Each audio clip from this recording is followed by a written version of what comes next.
देखो बेटा, हमें शो करना है कि 25, 35 and 49 are in the continued proportion. अब देखो कॉन्टिन्यूड प्रोपोर्शन क्या होता है इसकी बात करते हैं। देखो अभी तक तो थे हमारे 4 नंबर थे, हम उनको चेक करते थे कि वो प्रोपोर्शन में हैं या नहीं है। तो उसके लिए हम क्या करते थे, फर्स्ट और लास्ट की मल्टीप्लाई और मिडिल वालों की मल्टीप्लाई करके चेक कर रहे थे कि वो प्रोपोर्शन में है या नहीं है। बट अभी जो हमारे पास 3 नंबर हैं, ओनली 3 नंबर्स, हमें इनको चेक करना है कि they are in the continued proportion और नॉट। तो 3 नंबर्स अगर हमको गिवन होते हैं तो हम उनको कैसे चेक करते हैं कि वो प्रोपोर्शन में है या नहीं है। तो उसके लिए हम क्या करते हैं बेटा कि पहले तो हम फर्स्ट 2 का प्रोपोर्शन रेशियो लेते हैं, पहले 2 नंबर का रेशियो, और फिर लास्ट 2 नंबर्स का रेशियो लेते हैं। कैसे, जैसे ये 25, या इनको अपॉन में लिख लो, मतलब रेशियो को ऐसे लिख सकते हो ना फ्रैक्शन फॉर्म में, 25 अपॉन में 35, और फिर इसको देखेंगे 35 अपॉन में 49। मतलब पहले 2 नंबर का रेशियो चेक करेंगे और लास्ट के 2 नंबर्स का रेशियो चेक करेंगे। अगर ये दोनों सेम है, तो ये इक्वल, तो ये कंटिन्यूड प्रोपोर्शन में होंगे, अदरवाइज नहीं होंगे। तो या तो चेक करने का तरीका है क्रॉस मल्टीप्लाई, एक तरीका, बात सुनो बेटा, या तो तरीका है क्रॉस मल्टीप्लाई, या सेकंड मेथड क्या था कि सेकंड मेथड ये था, हम कल भी डिस्कस कर चुके हैं कि क्रॉस मल्टीप्लाई को अवॉइड कर सकते हो। पहले क्या करो, इनका प्रोपोर्शन, इनको कट कर लो, 5 5 जा 5 7 जा, मतलब इन दोनों का जो रेशियो आएगा वो 5:7 आएगा। फिर लास्ट के 2 का देखेंगे, 35 और 49 का। 35 देखो ये 7 से कट हो रहे हैं, 7 5 जा और 7 7 जा, तो ये भी 5:7 आ रहा है। मतलब फर्स्ट 2 नंबर का रेशियो भी 5 और 7 है और लास्ट 2 नंबर का रेशियो भी 5 और 7 है। तो हम कहेंगे कि ये जो नंबर हैं ये कॉन्टिन्यूड प्रोपोर्शन में हैं। तो हमें क्या चेक करना है, हमें फर्स्ट और सेकंड का रेशियो, सेकंड और थर्ड का रेशियो हमें चेक करना है। अगर फर्स्ट और सेकंड थर्ड का रेशियो इक्वल है then they are in the continue proportion, otherwise not. Mean proportion निकालने के लिए हमें क्या करना है बेटा, जैसे ये 2 नंबर दिए हमको 3 एंड 12, तो हमें ध्यान से सुनो, हमें क्या करना है 3 और 12। मीन का मतलब होता है बेटा इन बिटवीन, बीच में, यानी कि हमें इनके बीच में एक नंबर फाइंड आउट करना है। मीन प्रोपोर्शन में क्या होता है कि गिवन नंबर्स के बीच में हमें एक नंबर फाइंड आउट करना होता है जिससे कि वो कंटिन्यू प्रोपोर्शन में आ जाएं, जिससे कि वो, सुनो बात को, सुनना है पहले, बोलना नहीं है बीच में, बोलना बाद में जब पूछूंगा। तो हमें एक बीच में नंबर फाइंड आउट करना है, हमें बीच वाला नंबर पता नहीं है तो हम इसको ऐसे करके लिख देंगे x, कि let mean proportion be x। Mean proportion के लिए क्या है, जो गिवन नंबर्स हैं हमें उनके बीच में एक नंबर ढूंढना है जिससे कि ये प्रोपोर्शन में हो जाए। तो उसके लिए हमने क्या करना है, बीच में एक नंबर x लगा देना है, और फिर उसके बाद हमें क्या करना है बेटा, जब 3 नंबर होते हैं, जैसे कि लास्ट क्वेश्चन में किया था कि हमें फर्स्ट 2 का लिखना है रेशियो, फर्स्ट 2 का रेशियो लिखना है और लास्ट 2 का रेशियो लिखना है, और इनको क्या कर देना है, इक्वल करना है, इक्वेट करना है। ध्यान से सुनो, फर्स्ट 2 का रेशियो और लास्ट 2 का रेशियो, और इनको इक्वल रखना है क्योंकि इनके बीच में हमें प्रोपोर्शन निकालना है। It means the ratio between first 2 and last 2 will be equal, हमें इक्वल रखना है मीन प्रोपोर्शन निकालने में। तो बेटा ऐसा करने से होगा क्या, ध्यान से सुनना, इधर का डिनोमिनेटर इधर मल्टीप्लाई होगा और इधर का डिनोमिनेटर इधर मल्टीप्लाई होगा। तो बेटा x और x का मल्टीप्लाई कितना होता है, ध्यान से सुनो, x और x का मल्टीप्लाई होगा x स्क्वायर, x और x का मल्टीप्लाई होगा x स्क्वायर, और 12 और 3 का मल्टीप्लाई कितना होता है बेटा 36। तो x स्क्वायर इक्वल्स टू 36, हमें तो x चाहिए। तो ध्यान से सुनो बच्चों, ये देखो कि ये किसका स्क्वायर है, 36 किसका स्क्वायर है, 36 6 का स्क्वायर, 6 का स्क्वायर है। तो इसका मतलब जो x होगा ना, यानी कि जो हमारा नंबर है वो कितना होगा, 6 होगा। 1 मिनट सुनना पहले पूरी बात, फिर आगे बात करेंगे। तो मीन प्रोपोर्शन, अभी सेकंड क्वेश्चन है, यहाँ भी हमें मीन प्रोपोर्शन निकालना बिटवीन दिस एंड दिस। तो कैसे करेंगे हम बेटा, 48 और 75 में मीन प्रोपोर्शन निकालना है, तो बीच में हमें x लिख देना है, और फिर क्या करना है, सेम तरीके से हमें पहले दो नंबर का रेशियो 48/x इक्वल्स टू फिर लास्ट टू का रेशियो x अपॉन में 75। उसके बाद हम क्या करेंगे बेटा, x और x का मल्टीप्लाई करेंगे तो x² और 75 और 48 का मल्टीप्लाई करेंगे। अब पता है इसमें तुम्हें थोड़ी प्रॉब्लम आएगी कि 75 और 48 का मल्टीप्लाई तो कर दोगे, कोई प्रॉब्लम नहीं है, लेकिन फिर वो चेक करना कि वो किसका स्क्वायर है। समझ रहे हो ना।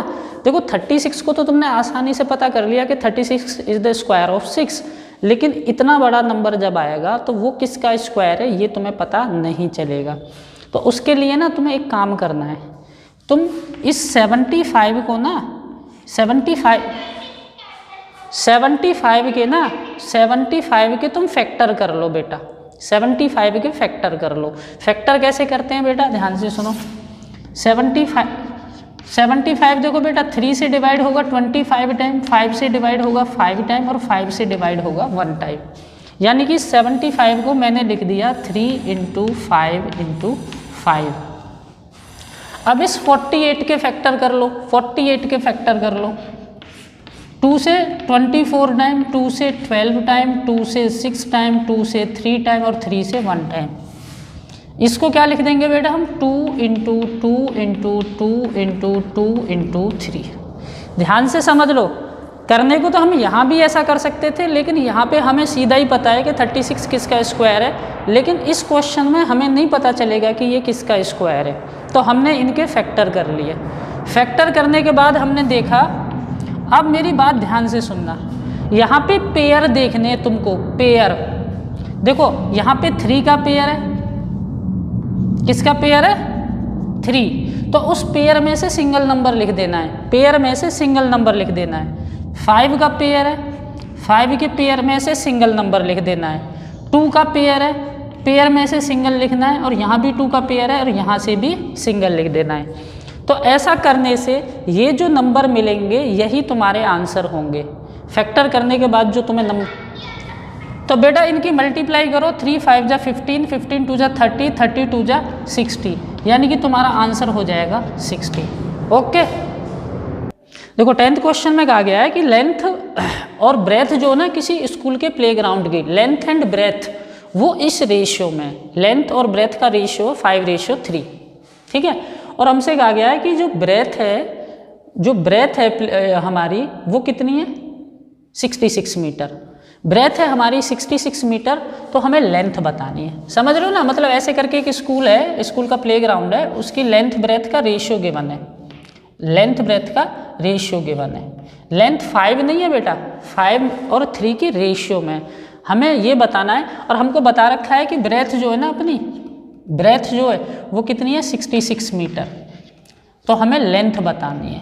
अब कुछ बच्चे तो कंफ्यूज हो गए होंगे कि सर लेंथ ब्रेथ दे तो रखी है 3, नहीं बेटा ये 3 नहीं है, 3 ब्रेथ नहीं है, 3 रेशियो है ब्रेथ का, ठीक है। मतलब 3 पार्ट है, मतलब इसमें और इसमें जो रेशियो वो 3 का रेशियो, 5 और 3 का रेशियो, अगर ये 5 है तो ये 3 है, ऐसे करके। तो अब हम क्या करेंगे, इसको करने का सबसे आसान तरीका क्या है बेटा, कि जब हमें रेशियो गिवन है ना 5 और 3, तो एक काम करो, आसान तरीका एक एल्जेब्रिक होता है कि हमें ये तो पता है ना कि जब हम रेशियो दिया होता है तो हमें जब आंसर निकालते हैं तो ये 5 की टेबल का नंबर होगा, जैसे 5 × समथिंग, ये 3 की टेबल का नंबर होगा। हम पीछे भी बात कर चुके हैं, रेशियो का मतलब क्या है कि ये 5 की टेबल में आएगा और ये 3 की टेबल में आएगा, और टेबल में सेम टाइम आएंगे। तो ऐसे क्वेश्चन को करने में हमें क्या करना चाहिए कि हमें जो लेंथ दे रखी है ना, जो 5 रेशियो में दे रखी है उसमें एक x लगा लो, ठीक है, और जो ब्रेथ दे रखी है हमको 3x, उसमें एक x लगा लो। समझ रहे हो ना। और हमें इस x का पता जैसे ही चल जाएगा, जैसे ही हमें x का पता चलेगा, मानो x 10 आया तो 10 × 5 50 लेंथ हो जाएगी। तो बस इसे हम x का ही ढूंढेंगे, x को ढूंढ के हम लेंथ की पता कर लेंगे, और ब्रेथ हमको ऑलरेडी गिवन है। तो जब भी रेशियो गिवन है इस टाइप के क्वेश्चन में, तो हम क्या करेंगे, रेशियो में एक x लगा देंगे दोनों रेशियो में, कि लेंथ हो गई 5x, ब्रेथ हो गई 3x। बात सुनो, तो लेंथ 5x, ब्रेथ 3x, तो बेटा ब्रेथ 3x है और ब्रेथ हमको दे रखी है कितनी है 66, यानी कि ये जो 3x है ये 66 दे रखा है, मतलब 3x की वैल्यू 66 है। अब 3x की वैल्यू 66 है तो बेटा x की वैल्यू कितनी होगी। अब बात ध्यान से सुनो, जैसे हम कहते हैं ना कि 5 पेन की कॉस्ट है 10 रुपीज़, तो 1 पेन की कॉस्ट कितनी होगी 10/5। तो बेटा जब 3x का इतना है वैल्यू तो 1x का कितना होगा, डिवाइड कर देंगे, 1 का निकालने के लिए डिवाइड कर देंगे। तो इस 3 से यहाँ डिवाइड कर देना है, 66 डिवाइडेड बाई 3, तो ये कितना आ जाएगा 22। तो हमें x मिल गया, x है 22। अब x 22 है तो अब तो हम लेंथ निकाल सकते हैं ना। हमारी लेंथ कितनी थी, लेंथ थी अपनी 5x, तो यानी कि लेंथ हो जाएगी अपनी 5 × 22, तो ये हो जाएगी 110 मीटर। ठीक है, देखो बेटा नेक्स्ट क्वेश्चन, इसमें दिया हुआ है कि रेशो जो है इनकम और expenditure of a family is 9:4। यही है ना, एक्सपेंडिचर और the ratio of income to the expenditure of a family is 9:4। ठीक है, find the income if the saving is ₹360।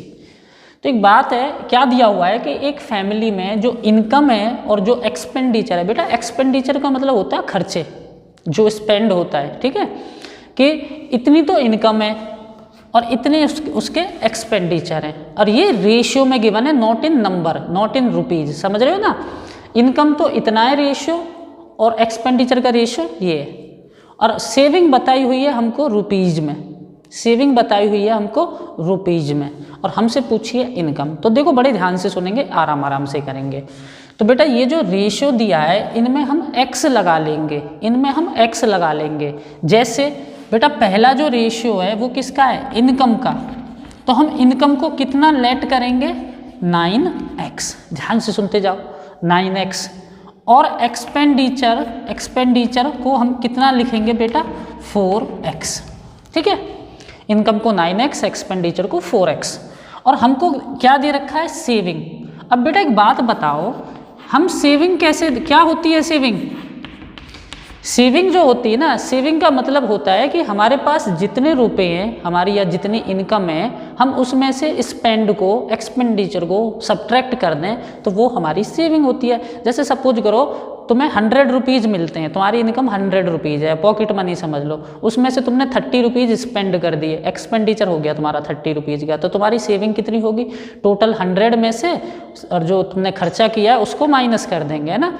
तो जो सेविंग होगी हमारी, जो सेविंग होगी हमारी वो क्या होगी, इनकम में से हम एक्सपेंडिचर को माइनस कर देंगे। ठीक है, एक्सपेंडिचर को माइनस कर देंगे, और हमने इनकम को कितना लिया हुआ है 9x, और उसमें से हम कितना सब्ट्रैक्ट कर देंगे 4x, 9x में से 4x को सब्ट्रैक्ट कर देंगे। तो बेटा 9x में से 4x कैसे सब्ट्रैक्ट होगा, जैसे नंबर सब्ट्रैक्ट होते हैं, 9x माइनस 4x कितना हो जाएगा 5x, यानी कि हमारी जो सेविंग है वो कितनी है 5x। ये तो हमने रेशियो के हिसाब से निकाल रहे हैं, और हमें कितनी गिवन थी वैसे 360, यानी कि ये जो 5x है ये ही 360 है। समझ रहे हो ना, ये जो 5x है ये 360 को ही 5x लिखा है हमने। अब क्या करेंगे, जैसे पिछले क्वेश्चन में किया था कि 5x 360 है, हमको तो 1x चाहिए, हमको 1x चाहिए, तो ये 5 से डिवाइड कर देंगे।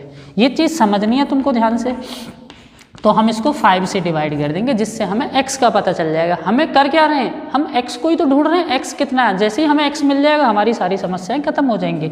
तो जब तुम इसको 5 से डिवाइड करोगे, 5 से 1 जा 35 और 5 2 जा 10, यानी कि अपना x जो है ना वो 72 है। तो चलो ठीक है, x 72 हो गया। अब हमें क्या बताना था, हमें तो इनकम बतानी थी, और इनकम कितनी थी अपनी 9x, इनकम कितनी थी 9x। तो इनकम कैसे निकालेंगे हम, इनकम निकालेंगे 9 × x, मतलब 9 में मल्टीप्लाई कर देंगे किसका 72 का, 9 में मल्टीप्लाई कर देंगे 72 का। अब 9 में 72 का मल्टीप्लाई करोगे तो 9 2 जा 18, 1 कैरी, 9 7 जा 63, 164, यानी कि जो इनकम है वो इतना रुपीज़ है 648 रुपीज़। बात समझ में आई होगी बेटा। Arrange the following numbers to make them in proportion, the first number has to be the first term of the proportion. हमें 4 नंबर दे रखे हैं, हमें ये चेक करना है कि ये प्रपोर्शन में तो ये हैं, पर ये क्या करेक्ट ऑर्डर में।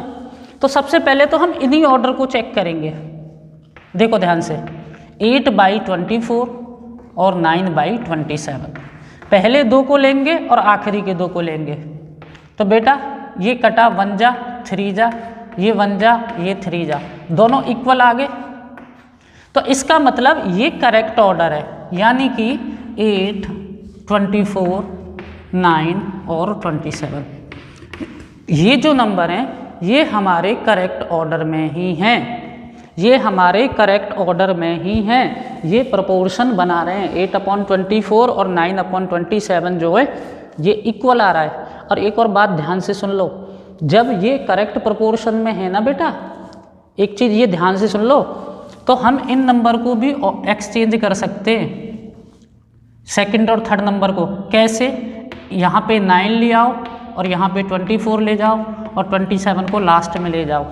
ऐसा करने से क्या होगा बेटा, अभी भी ये प्रोपोर्शन में रहेंगे। कैसे? देखो 8/9 और 24/27, ये कटा 3 8 जा और 3 9 जा, अभी भी ये प्रोपोर्शन में। यानी कि हम इन नंबर्स को, एक तो ये पहले से ही प्रोपोर्शन में थे चारों नंबर और ये वाले, और हम इनको सेकंड और थर्ड नंबर को एक्सचेंज कर दें तो भी वो प्रोपोर्शन में ही रहते हैं। सेकंड और थर्ड नंबर को एक्सचेंज कर दें तब भी वो प्रोपोर्शन में ही रहते हैं। बात समझ में आ रही है? तो इसको नोट कर लो। अब देखो सेकंड क्वेश्चन देखते हैं, पहले यहीं पे सेकंड देखते हैं। तो ये तो फर्स्ट हो गया, इसके आंसर कौन कौन से हो जाएंगे? ये और ये दोनों हो जाएंगे। अब देखो इस सेकंड पार्ट को देखते हैं। पहले हम इनको चेक करें, क्या ये प्रोपोर्शन में है, क्या यही तो सही ऑर्डर नहीं है? देखा 0.9/10 करके देखा और 4/3.6 करके देखा। तो ऐसा करने से हमें क्या पता चला बेटा, देखो इसका पॉइंट हटाएंगे यहाँ 100, इसका पॉइंट हटाएंगे यहाँ 0। 9/100 तो 9/100 ही रहेगा, ये बेटा कट जाएगा, 4 से कटेंगे, 4 10 जा और 4 9 जा। यहाँ कितना आ रहा है? 10/9। यहाँ पे 9/100 आ रहा है, यहाँ पे 10/9 आ रहा है। इसका मतलब ये ऑर्डर तो रॉन्ग है, यानी कि जैसे ये लिखे हुए हैं ये उस ऑर्डर में तो नहीं लिखे जाएंगे। तो फिर क्या करते हैं, चलो हम देखते हैं क्या करें। हमने पॉइंट वाले एक साथ रख के देखते हैं, पॉइंट वाले एक साथ रख के देखते हैं। देखा 0.9/0.36, 0.9/0.36 और 10 और 4 को लिख देते हैं, 10 और 4 को लिख देते हैं, या ऐसे लिख लो 4 और 10 को लिख लो। तो देखो ध्यान से, ये इसका पॉइंट हटेगा तो क्या आएगा, इसका पॉइंट हटेगा तो ऊपर 100, इसका पॉइंट हटेगा तो नीचे 10। इसका पॉइंट हटाया तो नीचे 10 यानी कि 0 लगेगी, और इसका पॉइंट हटेगा तो ऊपर 100 लगेगा, ठीक है। और इधर क्या है 4/10। अब देखो ये 0 से 0 कट गया तो ये क्या बच रहा है 90/36, 90/36 9 की टेबल से कट जाएगा ये 10 टाइम, और ये 9 की टेबल से कट जाएगा 4 टाइम। इसको ऐसा करो 10/4 ही लिख लो, इसको 10/4 ही लिख लो। तो देखो इधर 10/4 आ गया, इधर भी 10/4 आ गया। तो इसका मतलब क्या है, अब ध्यान से सुनो, समझो कि 0.9 और 0.36 का रेशियो 10/4 और उधर भी कितना है 10/4, यानी कि ये रेशियो में होंगे, ये प्रोपोर्शन में होंगे। कौन कौन? 9 एंड 0.36, 10 एंड 4। ये तो कैसे लिखा जाएगा बेटा इसको, 0.9 रेशियो 0.36 प्रोपोर्शन में होंगे किसके साथ, 10 और 4 के साथ, 10 और 4 के साथ, ठीक है। और फिर हमने बताया जब तुम्हें एक ऑर्डर मिल जाएगा, 1 मिनट रुको, जब तुम्हें एक ऑर्डर मिल जाए तो सेकंड और थर्ड को तुम एक्सचेंज भी कर सकते हो। तो 0.9 और 10 का रेशियो, 0.36 और 4 का रेशियो, तो ये दोनों तुम्हारे आंसर होंगे। अब देखो थर्ड को, देखो है बेटा 8, 40, 200 और 40। तो बेटा पहले 8 और 40 का देखो करके, 8 और 40 को देखो डिवाइड करके, और 200 और 40 को डिवाइड करके देखो, तो बेटा ये कितना बनेगा, 8 1 जा 8 5 जा 1/5, और ये बेटा 0 से 0 घटा 4 1 जा 4 5 जा 5/1। तो देखो ये ना सेम रेशियो है बट उल्टे लिखे हुए हैं, ये सेम रेशियो बट उल्टे लिखे हुए हैं। तो इसका मतलब हम ऐसे लिख सकते हैं कि 8 और 40 है ना, 8 और 40, और ये 200 और 40, तो इनको उल्टा लिख दो, 40 और 200। देखो इधर 1 5 है, इधर 5 1 आ रहा है, तो इसका मतलब इनको उल्टा कर दो। तो एक तो ये आंसर हो जाएगा। दूसरा तरीका क्या बताया कि इनको एक्सचेंज कर सके भी बनता है, लेकिन इनको जब तुम एक्सचेंज करोगे तो 40 इधर आएगा 40 उधर आएगा, तो इसका मतलब इसमें यही आंसर रहेगा, इसमें आंसर नहीं बदलेगा, इसमें ओनली एक ही आंसर रहेगा, वो क्या रहेगा 8 40 40 एंड 200। ठीक है, ले लो स्क्रीनशॉट। अब देखो, अब इसको चेक करते हैं 590। हमें क्या करना, पहले दो को लिख लिया करो, फिर लास्ट के दो को लिख लिया करो, 15 30। इससे बात बन जाए तो ठीक है, नहीं तो फिर चेंज करके देख लेंगे। देखो बेटा 5 से ना ये कट जाएगा 18 टाइम, 15 बन जा और 15 2 जा, यानी कि इधर तो बनना है 1/18 और इधर बनना है 1/2, यानी कि ये तो गलत है, ये तो बराबर नहीं हो सकते। तो हमने 5 के साथ 90 लिया तो बात नहीं बनी। चलो अब एक काम करते हैं, 4th क्वेश्चन कर रहे हैं हम। 5 के साथ ना 15 ले लो, 5 के साथ 15 ले लो, और 30 के साथ 90 ले लो, क्योंकि ऊपर छोटा नंबर है तो इधर भी छोटा लिख लो, ऊपर नीचे बड़ा है तो नीचे बड़ा ले लो। 5 1 जा 5 3 जा 30 1 जा 33 जा। देखो बराबर बन गए, और बराबर कौन कौन बने, 5 और 15 ऐसे लिखना है, 5 15 और 30 एंड 90। तो ये करेक्ट ऑर्डर है प्रपोर्शन का। और एक और बात बताई कि एक ऑर्डर ये भी बनता है कि हम इनको एक्सचेंज कर लें, यहाँ 5 और 30 लिख दें और 15 को इधर लिख दें और इधर 90 को लिख दें, तो ये भी करेक्ट ऑर्डर होगा। ठीक है, तो ये इसके दोनों आंसर हो जाएंगे।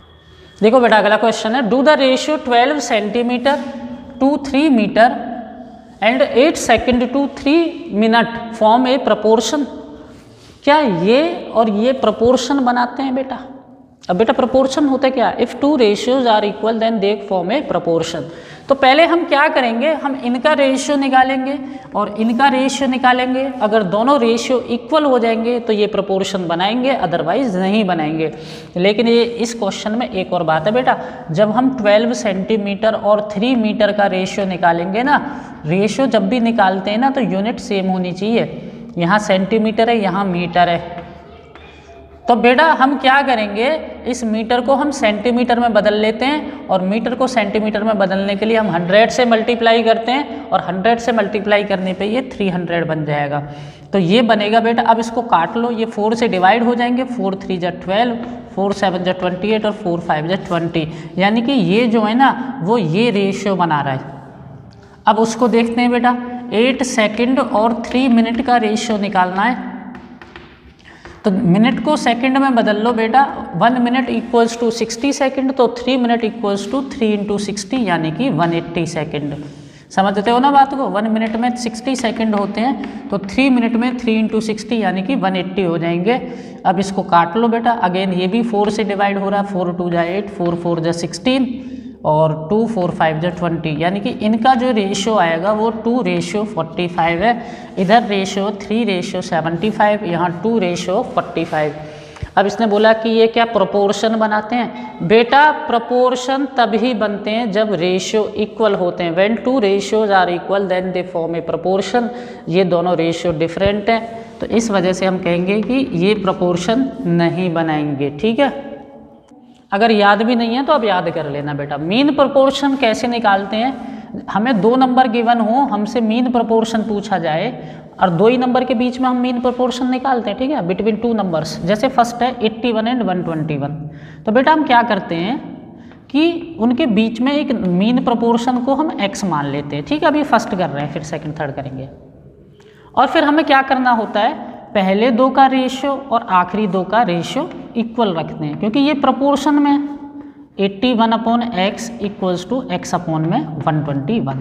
ठीक है, 8 इसी एक्सरसाइज के 8th और 9th क्वेश्चन सेम ऐसे ही कराए थे। फिर हम क्या करते हैं, इन दोनों का मल्टीप्लिकेशन करते हैं, x और x का, तो यहाँ पे लिख देते हैं x² और 81 और 121 का भी मल्टीप्लिकेशन कर देते हैं। लेकिन एक बात ध्यान से सुननी है, यहाँ पे मल्टीप्लाई नहीं करनी है, ये मैंने तुम्हें पहले भी बताई थी बात। तो फिर क्या करना है, हमें ना इनके फैक्टर करने हैं, या फिर ये देखो कि ये किसका स्क्वायर है और ये किसका स्क्वायर है। 81 किसका स्क्वायर है और 121 किसका स्क्वायर है। तो बेटा स्क्वायर नंबर याद होंगे तो बहुत अच्छी बात है। ये 9 का स्क्वायर है और ये 11 का स्क्वायर है। वहाँ पे मैंने ये बताया था, या तो ऐसे देख लो, नहीं तो तुम्हें पता है क्या करना है, प्राइम फैक्टर करने, प्राइम फैक्टर करने। और प्राइम फैक्टर कैसे करोगे, जैसे 3 से डिवाइड होगा 27 टाइम, 3 से डिवाइड होगा 9 टाइम, 3 से डिवाइड होगा 3 टाइम और 3 से डिवाइड होगा 1 टाइम। और 121 के भी प्राइम फैक्टर कर लो। इस क्वेश्चन में करके दिखा रहा हूँ, अगले में करके दिखाऊंगा नहीं, ठीक है। 11 से 11 टाइम और 11 से 1 टाइम। तो बेटा क्या बन रहा है ये देखो, 3 इंटू 3 इंटू 3 इंटू 3, मतलब 81 को तो हम ये लिख लेंगे और 121 को क्या लिखेंगे, 11 इंटू 11। फिर उसमें से पेयर बनाते हैं, पेयर, पेयर ध्यान से सुनना, पेयर का मतलब होता है 2 नंबर्स, सेम 2 नंबर्स, और उन सेम नंबर का एक सिंगल लिखते हैं, 3, इसका 3 और उसका 11, ठीक है। तो वो हमारा x आएगा। यहाँ तक तो x स्क्वायर था, जब सिंगल नंबर लिखेंगे तो x की वैल्यू मिलेगी। तो 3 3 जा 9 और 9 11 जा 99, ये होगा तुम्हारा मीन प्रोपोर्शन। ऑलरेडी कर चुके हैं, चलो एक और करके दिखाता हूँ, फिर थर्ड तुम खुद करना। 100x 256, ठीक है, बीच में x लगा दिया, फिर क्या लिखेंगे, 100 अपॉन में x equals to x upon में 256। x और x का मल्टीप्लाई करेंगे, x और 100 into 256, x square equals to, बेटा अब इनके प्राइम फैक्टर करना। प्राइम फैक्टर करोगे ना तो इसके प्राइम फैक्टर आएंगे 2 इंटू 2 से कटेगा 50 टाइम, 2 से कटेगा 25 टाइम, 2 इंटू 2 इंटू 5 इंटू 5, और ये 2 से कटेगा 128, 2 से कटेगा 64, 2 से कटेगा 32, 2 से कटेगा 16, 2 से कटेगा 8, 2 से कटेगा 4 और 2 से कटेगा 2 और 2 से कटेगा 1 टाइम, मतलब इतने बार 2 आएगा 8 टाइम।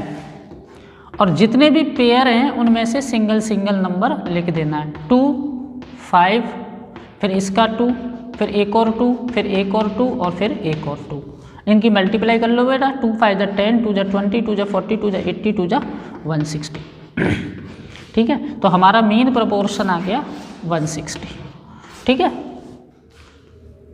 सकते हो फटाफट बताऊंगा मैं। 9:81, तो 9x 81, तो क्या लिखोगे, 9 upon x equals to x upon में 81, x और x का मल्टीप्लाई x स्क्वायर 9 इंटू 81। तो बेटा जब इसका तुम पता है क्या करोगे, 3 इंटू 3, ये होगा बेटा 3 इंटू 3 इंटू 3 इंटू 3, फैक्टर करने सीख लो बेटा। तो इसमें से एक 3 आएगा, इसमें से एक 3 आएगा और उसमें से भी एक 3 आएगा, आंसर हो जाएगा 27। मीन प्रोपोर्शन हो जाएगा बेटा 27।